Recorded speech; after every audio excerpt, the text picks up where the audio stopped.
एक दिन नेकदिल रानो चिड़िया भोजन लेकर अपने घोंसले पर लौट रही थी। तभी उसे बाहर एक लावारिस अंडा मिला, जिसकी सुरक्षा के लिए उसने उसे अपने घर में रख लिया। अरे, ये अंडा यहाँ बाहर कैसे पड़ा है? ये घोंसले के अंदर क्यों नहीं है? और सबसे बड़ी बात, ये अंडा मेरा तो नहीं है।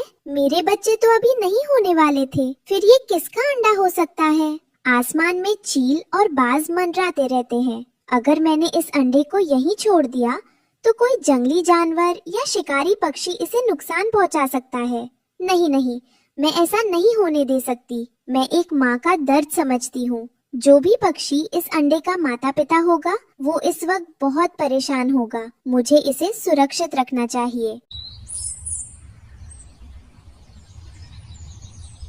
रानो बहुत सावधानी से अंडे को अपने घोंसले के ठीक बीचों बीच मुलायम घास के ऊपर रख देती है। तभी आसमान में उड़ता हुआ उसका पति टुन्नू चिड़ा वहाँ आ जाता है।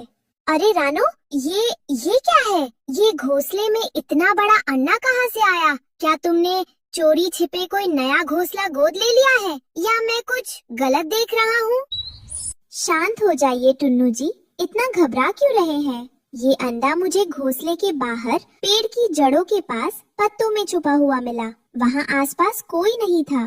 रानो, तुम सच में बहुत भोली हो। तुमने ये क्या कर दिया? जिसका भी अंडा होगा, वो बेचारी माँ पागलों की तरह पूरे जंगल में अपनी संतान को ढूंढ रही होगी, और तुम इसे उठाकर अपने घर ले आई। अगर किसी ने देख लिया तो सब समझेंगे कि हमने अंडा चुराया है। जंगल के कानून बहुत सख्त है रानो। टुन्नू जी, आप गलत सोच रहे हैं। मैं ये अंडा यहाँ इसलिए नहीं लाई कि मैं इसे चुराना चाहती हूँ। मैं तो इसे इसलिए लाई हूँ ताकि कोई जंगली बिल्ली या कालू कौवा इसे फोड़ ना दे या खा ना जाए। आखिर ये भी तो एक नन्ही जान है। हाँ, तुम्हारी बात में दम तो है, लेकिन अब हम क्या करेंगे? हम इस अंडे को हमेशा के लिए अपने पास तो नहीं रख सकते। बिल्कुल नहीं। मैं अभी इसी वक्त पूरे जंगल में जाती हूँ और सब जंगल वालों से पूछ कर आती हूँ कि ये अंडा किसका है। तब तक आपका एक बहुत जरूरी काम है। मेरा काम? मुझे क्या करना है? आपको यही घोंसले में बैठना है और इस अंडे का पूरा ख्याल रखना है। ध्यान रहे, कोई चील या कौवा इसके आसपास ना भटके। जब तक मैं लौटती हूँ, आप इसके रक्षक हैं। ठीक है रानो, तुम जाओ। जब तुमने सोच ही लिया है तो मैं मना नहीं करूँगा। तुम जल्दी से पता लगा कर आओ। मैं इस अंडे की पूरी चौकसी करूँगा। रानो चिड़िया घोंसले से तेजी से उड़ती है। रास्ते में एक बड़े बरगद के पेड़ पर गोरी कौवी बैठी हुई कुछ खा रही है। वो रानो को आवाज देती है। अरे ओ रानो बहन, कहाँ उड़ी जा रही हो इतनी तेज हवा की तरह? जरा रुको तो सही, जमीन पर पैर तो टिकाओ। ऐसी क्या आफत आ गई है जो बिना पीछे देखे उड़े जा रही हो?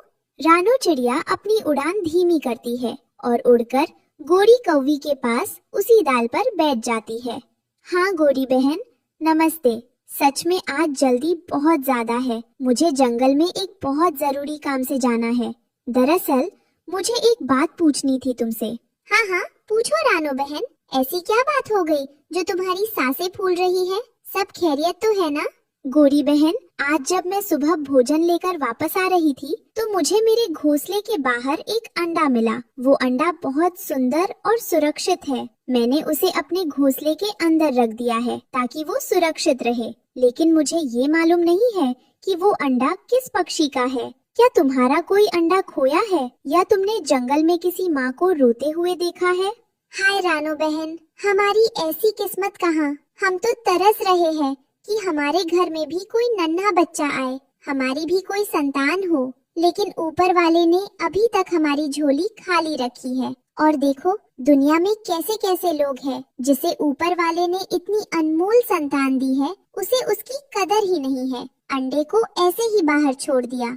ऐसा मत कहो गोरी बहन। मुझे नहीं लगता कि किसी माँ ने जानबूझकर अपने अंडे को छोड़ा होगा। हो सकता है कि कोई शिकारी पक्षी अंडा चुराने की कोशिश कर रहा हो और रंगे हाथों पकड़े जाने के डर से या मेरे आने की आहट सुनकर अंडा वहीं छोड़कर भाग गया हो। हाँ रानो, तुम बिल्कुल ठीक कह रही हो। आज के जमाने में शिकारी बहुत बढ़ गए हैं। खैर, मेरा तो कोई अंडा नहीं है, लेकिन तुम बहुत अच्छा काम कर रही हो। ठीक है गोरी बहन, मैं चलती हूँ। मैं नहीं चाहती कि जिसका भी वो अंडा है उसकी माँ पल पल तड़पे और परेशान हो। मैं बाकी पक्षियों से भी पूछती हूँ। हाँ जाओ रानू बहन, भगवान तुम्हारी मदद करे। मैं भी अब घर की तरफ निकलती हूँ। शाम को कालू कौवा अपने घर आता है। गोरी कालू को रानू वाली सारी बात बताती है। क्या कहा तुमने गोरी? रानू चिड़िया को एक लावारिस अंडा मिला है और वो पागलों की तरह उसकी माँ को ढूंढने घूम रही है। हाँ कालू जी, रानू बहन कितनी नेक है। वो पूरे जंगल में भटक रही है ताकि अंडे को उसकी असली माँ तक पहुँचा सके। अरे ओ गोरी, तुम सच में बुद्धू की बुद्धू ही रहोगी। इतना बड़ा और सुनहरा मौका तुमने अपने हाथ से कैसे जाने दिया? मेरी तो अक्ल काम नहीं कर रही कि तुम इतनी बेवकूफ कैसे हो सकती हो। मौका? कैसा मौका कालू जी? आप किस मौके की बात कर रहे हैं?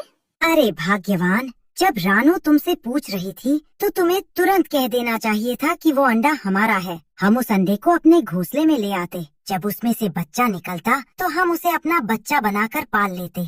इस तरह तुम्हारी और मेरी, हम दोनों की संतान पाने की इच्छा भी पूरी हो जाती और हमें मेहनत भी नहीं करनी पड़ती। कालू जी चुप हो जाइए। ये आप कैसी पाप की बातें कर रहे हैं? चोरी का बच्चा, दूसरों की संतान पर अपना हक जताना? नहीं कालू जी, ये उस अंडे की असली माँ के साथ बहुत बड़ा अन्याय होता। एक माँ का दिल अपनी संतान के लिए कितना तड़पता है ये मैं अच्छी तरह समझती हूँ, क्योंकि मैं खुद माँ बनने के लिए तरस रही हूँ। अरे जंगल में सब चलता है, जो मिला वो अपना, इसमें पाप कैसा?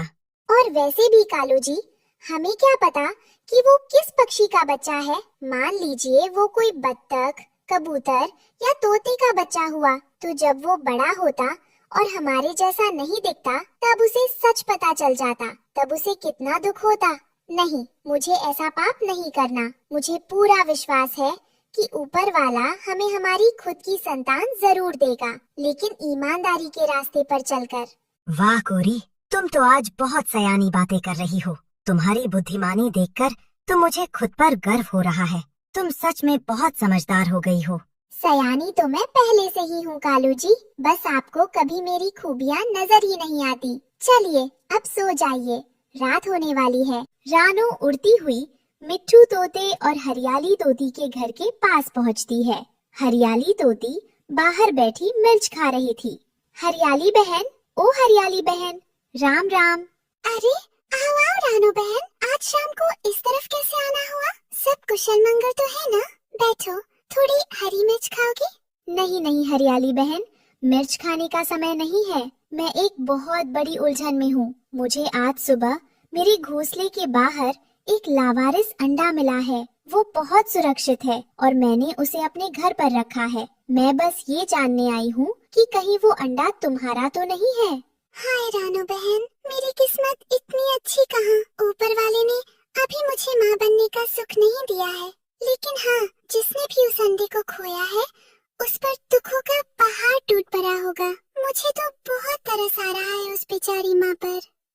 मैंने गोरी कवि से भी पूछा, उसने भी मना कर दिया। अब मुझे समझ नहीं आ रहा कि मैं कहाँ से पता करूं। शाम हो चुकी है। रानू बहन, एक काम करो, तुम हमारे जंगल के बंटी कबूतर और बबली कबूतरी के घर जाकर देखो। कबूतरों के अंडे अक्सर घोंसलों से गिर जाते हैं, शायद वो अंडा उन्हीं का हो। तुम ठीक कह रही हो हरियाली बहन, मैं कल सुबह उनके पास जाऊंगी।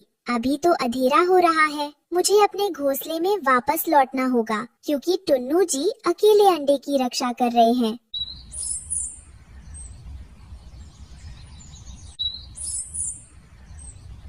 कुछ पता चला रानो? क्या पूरे जंगल में घूमकर तुम्हें उस अंडे की माँ का कोई सुराग मिला? नहीं टुन्नू जी, मैं उड़ते उड़ते और सबसे पूछ पूछ कर बहुत थक गई हूँ। अब तो रात का समय हो गया है, चारों तरफ अंधेरा है और ठंडी हवाएं चल रही हैं। आज की रात हमें इस अंडे की रक्षा खुद करनी पड़ेगी। कोई बात नहीं रानो, तुम फिक्र मत करो, बस आज की ही रात है ना, कल सुबह हम फिर से कोशिश करेंगे। तुम बहुत थक गई हो, तुम आराम करो। हाँ टुन्नू जी, बस ऊपर वाला इस अंडे की असली माँ को सब्र दे। न जाने वो आज की रात कैसे सो पाएगी। दोनों पक्षी आंखें बंद कर सो जाते हैं। अचानक उसके पंखों के नीचे कुछ जोरदार हलचल होती है। अंडा हिलने लगता है और उसमें से कट कट की आवाज आती है। वो घबरा कर खड़ी हो जाती है। अरे, हे ऊपर वाले, ये नीचे कैसी हलचल है? कहीं कोई जहरीला कीड़ा या सांप तो घोंसले में नहीं घुस आया? टुन्नू जी, जल्दी उठिए। टुन्नू चिड़ा भी हड़बड़ा कर उठ बैठता है। ओ मेरे भगवान, टुन्नू जी, देखिए, सुबह सुबह इतना बड़ा चमत्कार। अरे, ये तो बच्चा निकल आया। रानो, देखो, ये कितना सुंदर और नन्हा सा है। हाँ टुन्नू जी, ये बहुत ही प्यारा है, लेकिन ये किस पक्षी का बच्चा है? इसके शरीर पर अभी पंख नहीं है, इसलिए पहचानना मुश्किल है। अभी ये बहुत छोटा है रानो। जब ये थोड़ा बड़ा होगा और इसके असली रंग रूप के पंख निकलेंगे, तभी पता चल पाएगा कि ये किस खानदान का चिराग है। आप बिल्कुल ठीक कह रहे हैं टुन्नू जी। अब बातें छोड़िए, ये बच्चा भूखा है। आप जल्दी से जंगल की तरफ जाइए और इस नन्हे बच्चे के लिए कोई नरम दाना या फल का रस लेकर आइए। जब तक इसकी असली माँ नहीं मिल जाती, मैं इसे अपने सगे बच्चे की तरह पालूंगी और इसकी रक्षा करूंगी। मैं अभी गया और अभी आया रानो। हमारे नए मेहमान को भूखा नहीं रहने दूंगा। रानो और टुन्नू ने उस अनजान बच्चे को सगे माता पिता की तरह पाला और जब वो बड़ा हुआ तो रानो को समझ आया कि ये एक सुरीली बुलबुल का बच्चा है। रानो, अब काफी दिन बीत चुके हैं। हमारा ये नन्हा मेहमान अब खुद थोड़ा बहुत उड़ने भी लगा है। मुझे लगता है कि अब वो समय आ गया है कि इसे इसके असली माता पिता और इसके असली घर तक पहुंचाया जाए। आप ठीक कह रहे हैं टुन्नू जी। हालांकि मुझे इससे बहुत प्यार हो गया है, लेकिन किसी और की अमानत को हमेशा के लिए अपने पास रखना पाप है। उसकी असली माँ आज भी इसके बिना तड़प रही होगी। लेकिन क्या तुम्हें अब इसके पंख और रूप देखकर कुछ अंदाजा हुआ कि ये किसका बच्चा है? हाँ टुन्नू जी, मैंने पिछले कुछ दिनों से इसके बोलने के अंदाज और इसके इन सुंदर पंखों पर बहुत गौर किया है। इसकी सुरीली आवाज और ये रूप, मुझे पूरा यकीन है कि ये एक बुलबुल का बच्चा है। बुलबुल का बच्चा? लेकिन हमारे इस इलाके में तो कोई बुलबुल नहीं रहती। हाँ, क्योंकि बुलबुल का घर इस घने जंगल के बिल्कुल दूसरी तरफ उस पहाड़ी के पास है। वो इलाका यहाँ से बहुत दूर है, इसीलिए शायद उस दिन उसकी माँ ढूंढते हुए यहाँ तक नहीं आ पाई होगी। तो फिर देर किस बात की है रानो? तुम अभी जाओ। बुलबुल का घर जंगल की दूसरी तरफ है। इस बच्चे को सुरक्षित उसकी माँ की गोद में सौंप कर आओ। जी टुन्नू जी, मैं अभी निकलती हूँ। तुम यही रहना छोटे बच्चे, मैं अभी आती हूँ। रानू फौरन उड़कर जंगल के दूसरे छोर पर उदास बैठी बुलबुल माँ के पास पहुँची और उसे सुरक्षित उसके बच्चे से मिलाकर एक नेक फर्ज पूरा किया। जी, कोई घर में है क्या? क्या आप ही बुलबुल बहन है? बुलबुल चिड़िया चौंक कर घोंसले से बाहर आती है। जी हाँ, मैं ही बुलबुल हूँ। आप कौन है बहन? मैंने आपको पहले कभी इस तरफ नहीं देखा। मुझसे क्या काम है आपको?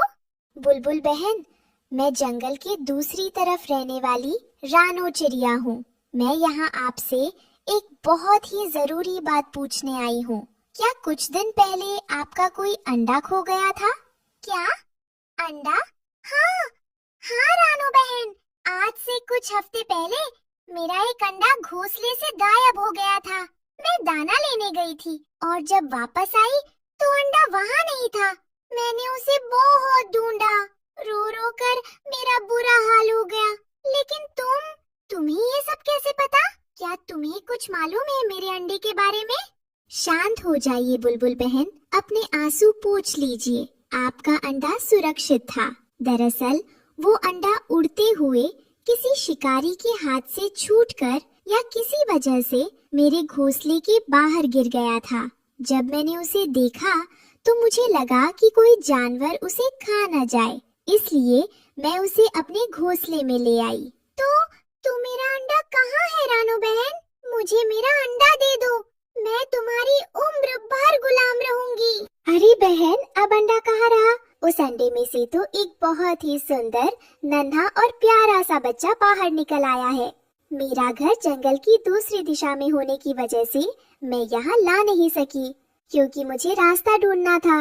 हे भगवान, मेरा बच्चा जिंदा है, वो सुरक्षित है।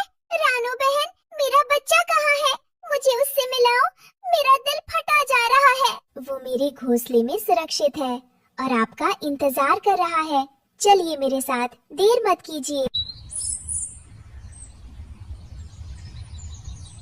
टुन्नू चिड़ा और वो सुंदर बुलबुल का बच्चा घोंसले में बैठे हैं। तभी रानो चिड़िया और बुलबुल उड़ती हुई वहाँ उतरती हैं। ओ मेरे बच्चे, मेरी जान, तुम ठीक तो हो ना? मुझे माफ कर देना मेरी संतान, मैं तुम्हारी रक्षा नहीं कर पाई, लेकिन भगवान का शुक्र है कि तुम्हें रानो जैसी फरिश्ता माँ मिली। रानो बहन, टुन्नू भाई, मैं आप दोनों का शुक्रिया किन शब्दों में करूं, मुझे समझ नहीं आ रहा। अगर आज आप दोनों ना होते तो मेरा बच्चा इस दुनिया में ना होता। आप दोनों ने निस्वार्थ भाव से मेरे बच्चे को पाला। आप लोग सच में महान हैं। ऐसा मत कहो बुलबुल बहन, अब आप खुशी खुशी अपने बच्चे को अपने घर ले जाइए और इसका ख्याल रखिए। हाँ बहन, जब भी इस तरफ आना हो हमारे घोंसले में जरूर आना। बुलबुल अपने बच्चे को साथ लेकर उड़ जाती है। प्यारे दोस्तों, देखा आपने, नेकी और भलाई का फल हमेशा मीठा होता है। अगर हम किसी की मुसीबत में मदद करते हैं तो ऊपर वाला हमारी झोली भी खुशियों से भर देता है। तो दोस्तों, अगर आपको रानो चिड़िया की ये कहानी अच्छी लगी हो तो इस वीडियो को लाइक करना, अपने दोस्तों के साथ शेयर करना और हमारे चैनल को सब्सक्राइब करना बिल्कुल मत भूलना। आपका बहुत बहुत धन्यवाद। और हाँ, रानो चिड़िया की ऐसी ही और मजेदार और शिक्षाप्रद कहानियाँ सुनने के लिए YouTube सर्च बार में लिखें रानो चिड़िया की कहानी या फिर माइक का बटन दबाकर बोलें। मिलते हैं अगली कहानी में, तब तक के लिए अलविदा और सुरक्षित रहें।